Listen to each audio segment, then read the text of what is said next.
बच्चों, आज हम कक्षा 10वीं हिंदी से पार्ट 1.3 पढ़ेंगे, जिसमें है बादल को घिरते देखा है। बादल को घिरते देखा है, इसको लिखा है नागार्जुन ने।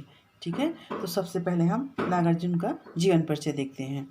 हिंदी और मैथिली के प्रमुख लेखक व कवि नागार्जुन का जन्म 30 जून 1911 को मधुबनी, बिहार के सतलखा गांव में हुआ। उनका असली नाम वैद्यनाथ मिश्र था, परंतु हिंदी साहित्य में उन्होंने नागार्जुन तथा मैथिली में यात्री उपनाम से रचनाएं की।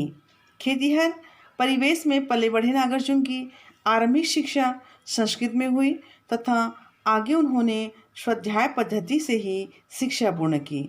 उन्होंने लगभग सभी विधाओं में लिखा। उन्होंने 1 दर्जन कविता संग्रह, 2 खंडकाव्य तथा 6 से अधिक उपन्यास लिखे। इनमें से कविता संग्रह अपने खेत में, युगधारा, शतरंगे पंखों वाली, तालाब की मछलियाँ, रत्नगर्भ उपन्यास, रतिनाथ की चाची, बलशनमा, नई पौध, कुंभीपाक आदि मैथिली रचनाएं हैं। चित्रा, पत्रहीन, नग्नगाछ, यह कविता संग्रह है जो नग्नगाछ से है। पारो, नवतुरिया उपन्यास हैं, इनकी प्रमुख रही हैं जो उपन्यास वह है नवतुरिया। इसके अलावा बाल साहित्य व बांग्ला रचनाएं की भी काफ़ी चर्चित हैं। 1965 में उन्हें साहित्य अकादमी पुरस्कार से सम्मानित किया गया। 5 नवंबर 1998 को उनकी मृत्यु हो गई। तो यहाँ पर हम देखेंगे एक जो इन्होंने लिखा है बादल को घिरते हुए, तो बादल को घिरते देखा है। तो आइए हम देखते हैं ये पाठ। ठीक है। अम्मल धवलगिरी के शिखरों पर बादल को घिरते देखा है।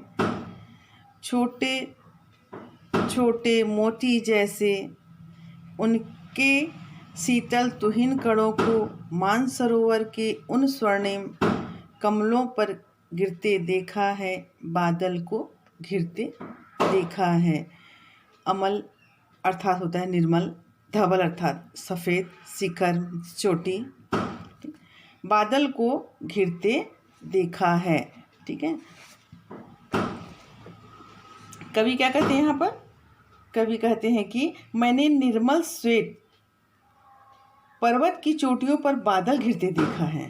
ठीक है, निर्मल श्वेत पर्वत की चोटियों पर मैंने बादल को घिरते देखा है। उन बादलों में से निकलने वाली मोती की छोटे छोटे मोती जैसे मोती की बूंदें जैसे ओस कणों को, है ना, उनके शीतल तुहिन में ओस कणों को मैंने मानसरोवर तालाब में खिले खिले मानसरोवर के उन स्वर्णिम कमलों पर गिरते देखा है। मानसरोवर के उन स्वर्णिम मानसरोवर तालाब में खिले स्वर्णिम कमल पर गिरते देखा है। ठीक है, बादल को घिरते देखा है। उसके बाद पुनः आकाश में बादल को घिरते देखा है। तो कवि क्या कहते हैं यहाँ पर कि मैंने निर्मल श्वेत पर्वत की चोटियों पर बादल घिरते देखा है। उन बादलों में से निकलने वाली मोती की बूंदें जैसे ओस कणों को मानसरोवर की तालाब में खिले स्वर्णिम कमल पर गिरते देखा है। फिर से मैंने आकाश में बादलों को घिरते देखा है। छोटी बड़ी कई झीलें हैं, उनके श्यामल नील सलिल में समतल देशों से आकर पावस की उमस से आकुल। तिक्त मधुर विष तंतु खोजते हंसों को तिरते देखा है। बादल को घिरते देखा है। कवि यहाँ पर क्या कहते हैं कि धवल हिमगिरी पर कई छोटी बड़ी झीलें हैं।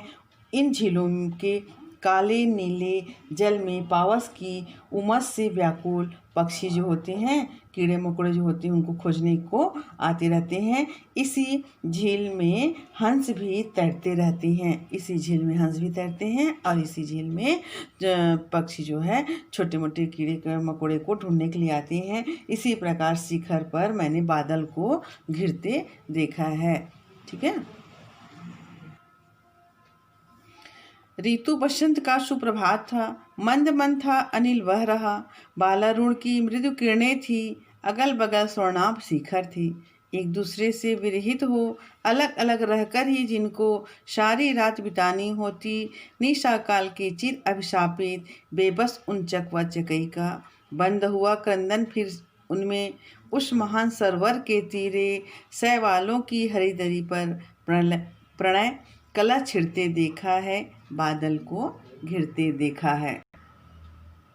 कवि क्या कहते हैं कि बसंत ऋतु का दृश्य जो था वह मंद वायु बह रही थी, धीरे धीरे वायु बह रही थी। अनिल में हवा, वायु, पवन, मंद मंद बह रही थी। और वहीं पर उगते हुए बालारुण यानी उगता हुआ सूरज जो होता है, बालारुण उगता हुआ सूरज, उगते हुए सूरज की किरणों से पर्वत शिखर स्वर्णिम दिखाई दे रहा था। पर्वत शिखर जो था वह, पर्वत की चोटियाँ जो थी वह स्वर्ण से भरी हुई दिखलाई दे रही थी। और एक दूसरे से विरहित हो, अलग अलग रहकर जिनको सारी रात बितानी होती, एक दूसरे से अलग रहकर जो रात बिताने का विशाप लिए हुए हैं, जैसे चकवा चकई को जो सारी रात बिताने का जिनको श्राप है, वह चकवा चकई जो हैं को सूर्योदय के बाद तालाब के किनारे शैवाल पर प्रणय क्रीड़ा करते हुए देखा है। चकवा और चकई को श्रापित है कि वो रात में अलग विरह हो जाते हैं, अलग हो जाते हैं, ठीक है। और जैसे ही सूर्योदय होता है वह फिर से मिल जाते हैं। तो इन चकवा चकई को क्या करते देखा है, तालाब के किनारे शैवाल यानी सुबह होते ही प्रणय क्रीड़ा करते देखा है। फिर इसी तरह बादल को घिरते हुए देखा है। कवि कहते हैं कि मैंने बादल को घिरते हुए देखा है।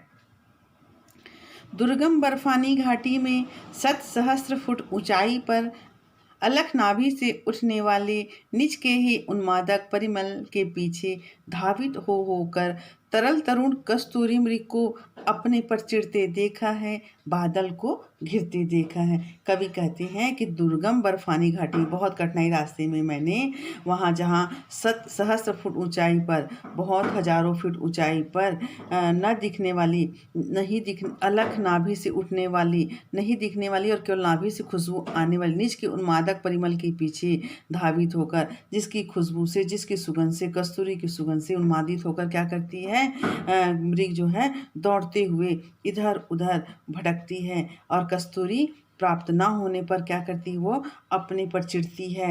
और उसी घाटी में मैंने बादल को घिरते देखा है। जिस तरह मृग जो होता है वह कस्तूरी की सुगंध को पाकर उसको पाने की अभिलाषा में ऊंची ऊंची पहाड़ियों पर दौड़ती फिरती है और उसे नहीं पाकर वह अपने ऊपर चिढ़ती है।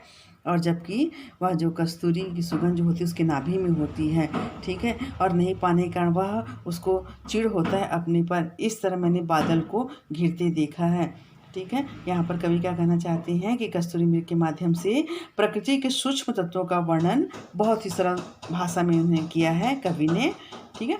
ये जो दुर्गम बर्फानी घाटी का जो है और बादल को घिरते देखा है, ये जो है बेटा आपका बहुत ही इम्पोर्टेंट है, ठीक है। ये आप 17 में देखेंगे, तीनों सेट में आया हुआ था। तो आप इन सब इसका अर्थ बना लेंगे, बहुत अच्छी तरह से बनाएंगे और इस तरह से आपका पाठ कंप्लीट होता है। तो आप इस कविता का अर्थ प्रसंग सहित आप अपनी कॉपी में नोट कर लेंगे, ठीक है। आइए मैं आपको अभ्यास बतलाती हूँ।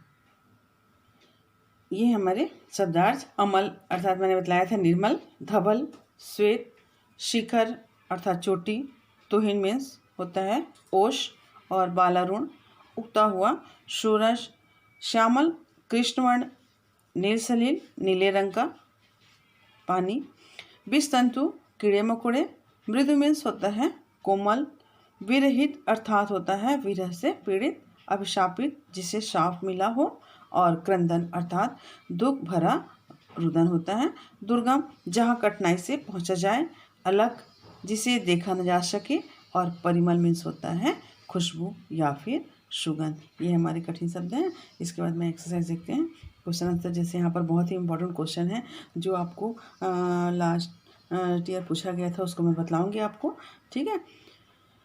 पहला है क्वेश्चन, मानसरोवर के कमल को स्वर्णिम कमल कहने का आशय क्या है। मानसरोवर के कमल को स्वर्णिम कमल कहने का आशय क्या है। तो मानसरोवर जो है झील पर उगते सूरज की लालिमा कमल के फूलों पर चढ़ती है। उस लालिमा को कमल का पुष्प सुनहरा दिखलाई देता है, इसलिए उसे स्वर्णिम कमल कहा गया है। ठीक है, इसलिए उसे क्या कहा गया है? स्वर्णिम कमल कहा गया है। बादल को घिरते देखा है कविता के प्राकृतिक चित्रण को अपने शब्दों में लिखिए। बादल को घिरते देखा है, इस कविता का प्राकृतिक चित्रण अपने शब्दों में लिखेंगे। ये क्वेश्चन जो है बहुत ही इंपॉर्टेंट है। आपका क्वेश्चन 17 में आया था और सी सेट में 17 में आया था और 19 में तीनों सेट में आया हुआ था। ठीक है, तो ये क्वेश्चन आप बहुत ही महत्वपूर्ण है आपके लिए। ठीक है, निर्मल पर्वत शिखर पर बादल घिरते हैं। बादल में स्थित वाष्प कण मोती जैसे ओस के समान कमल के फूलों पर गिरते हैं और वर्षा की उमस से प्रभावित पक्षी सरोवर के जल में कीड़े मकोड़े खोजते हैं। इसी सरोवर में हंस भी तैरते हैं। हवा मंद गति से बहती है। उगते सूर्य की किरणों से तालाब का कमल जो है स्वर्णिम दिखलाई देता है। रात भर अलग रहने वाले चकवा चकई का सुबह क्रंदन बंद हो जाता है और वे शैवाल पर प्रणय क्रीड़ा करते हैं। दुर्गम घाटी में कस्तूरी मृग अपनी ही कस्तूरी की सुगंध से उन्मादित होकर दौड़ते हैं। कस्तूरी न दिखने पर चिढ़ जाते हैं। यहाँ प्रकृति भी बादलों के घिरने पर उन्मादित हो जाती है। तो ये वाला क्वेश्चन जो है अब बहुत इंपॉर्टेंट है। आपका 90 में तीनों सेट में पूछा गया था और 17 में सी सेट में आया था, इसलिए आप इस क्वेश्चन को बहुत अच्छे से कर लेंगे। ओके, उसके बाद क्वेश्चन है थर्ड जो हमारा है, कवि चकवा चकई द्वारा किस मनोभाव को कविता में बतलाना चाहते हैं? चकवा चकई द्वारा किन मनोभाव को व्यक्त करना चाहते हैं? तो यहाँ पर है, सूर्योदय के आनंद का चकवा चकई पर पड़ने वाले प्रभाव को कवि बतलाना चाहते हैं। ठीक है, कवि कहते हैं कि सूर्योदय के साथ ही विरही चकवा चकई का क्रंदन बंद हो जाता है और वे आनंदित होकर एक दूसरे से मिलने लगते हैं, प्रणय क्रीड़ा करने लगते हैं। इसे कवि ने इस प्रकार उनके मनोभाव को बतलाया है कवि ने। ठीक है, क्वेश्चन नंबर 4 है हमारा, कवि ने कस्तूरी मृग का उल्लेख किस संदर्भ में किया है? कवि ने कस्तूरी मृग का उल्लेख किस संदर्भ में किया है? कस्तूरी मृग अपनी नाभि की सुगंध से उन्मादित हो जाती हैं। जब उनकी नाभि में कस्तूरी की सुगंध आती है तो वह उन्मादित हो जाती हैं और दुर्गम घाटियों में दौड़ती हैं, इधर उधर कठिन रास्ते पर दौड़ती हैं और उनके उन्माद के कारण उनका यह वर्णन किया गया है। ठीक है, उनके उन्माद के कारण ही उनका यह वर्णन किया गया है। उसके बाद भाव स्पष्ट करना है। ऋतु बसंत का सुप्रभात था, मंद मंद था अनिल बह रहा, बालारूढ़ की मृदु किरणें थी, अगल बगल स्वर्णाभ शिखर थे। इनका आपको भाव स्पष्ट करना है। जैसे मैंने पाठ में आपको बतलाया था तो आप उससे कर सकते हैं। ख है, दुर्गम बर्फानी घाटी में 7 सहस्त्र फुट ऊंचाई पर अलख नाभि से उठने वाले निज के ही उन्मादक परिमल। इस पंक्ति का भी आपको भाव स्पष्ट करना है तो आप अपनी नोटबुक में इसको कर लेंगे और इस तरह हमारा ये चैप्टर कंप्लीट होता है। फिर उसके बाद आगे हम करेंगे दूसरे चैप्टर। ठीक है।